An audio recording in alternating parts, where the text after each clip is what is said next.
Bahati anapitia depression. Bahati akona problem ya kuweza kuaccept kwamba alipoteza kiti. Bahati mara kama 2-3 nimepigiwa simu na bibi yake Diana akiniambia Bahati anataka kunywa sumu. Nimeenda nimemsaidia. So ninataka tu kuambia Wakenya waombe Bahati accept alipoteza kiti na maisha haikuishia hapo, na Wakenya hawakuwa wanampenda Bahati kwa sababu ya siasa, walikuwa wanampenda kwa sababu ya muziki. Alright, shukrani sana mpenzi mtazamaji wa Apoko'S Kenya, kwa mara nyingine karibu sana kwenye hii channel. Lakini kama ni mara yako ya kwanza kupitia hii channel, na kukumbusha kwamba uweze kusubscribe na pia kuturn on the notification bell ili uwe unapata kila aina ya story ambazo nitakuwa nazirusha hapo ukiwa wa kwanza, au sio bana?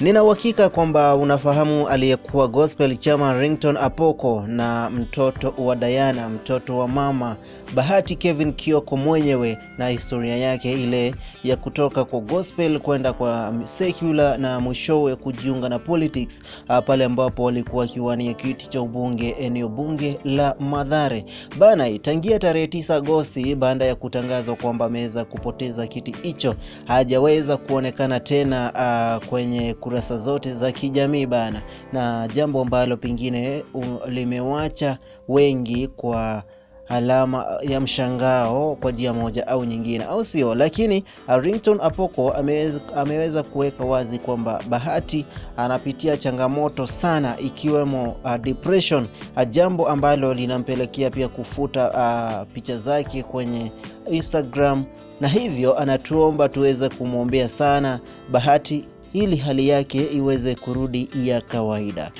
Bahati anapitia depression.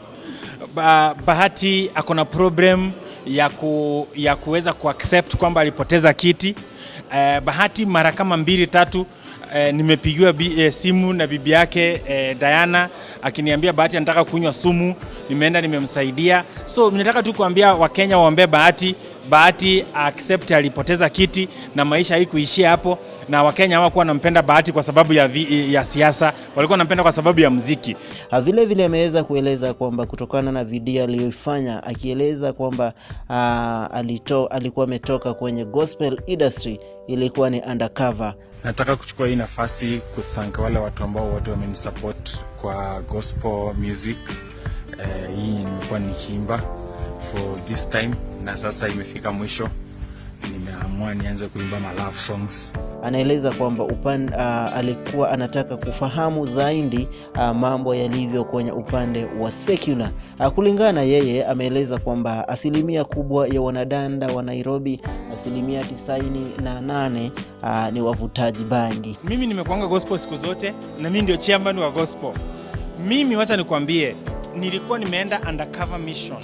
Nilikuwa nimetumwa na Yesu niende ni find out zile vitu ambazo the devil anafanya, na kwa ile muda ambayo nilikuwa undercover niliona mambo mingi sana ambayo devil anafanya.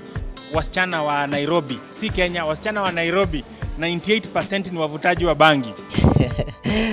Anyway, hayo ni maneno yake, lakini pia ningependa kujua maoni yako ni yepi. Hivyo basi ningekuomba uweze kuniachia maoni yako kwenye comment section, na vile vile pia nakukumbusha kwamba kama ni mara yako ya kwanza bana, uweze kusubscribe na pia turn on the notification bell ili unapata kila aina ya story ambazo nitakuwa nazirusha pale ukiwa wa kwanza. Tupatane kwa the next video.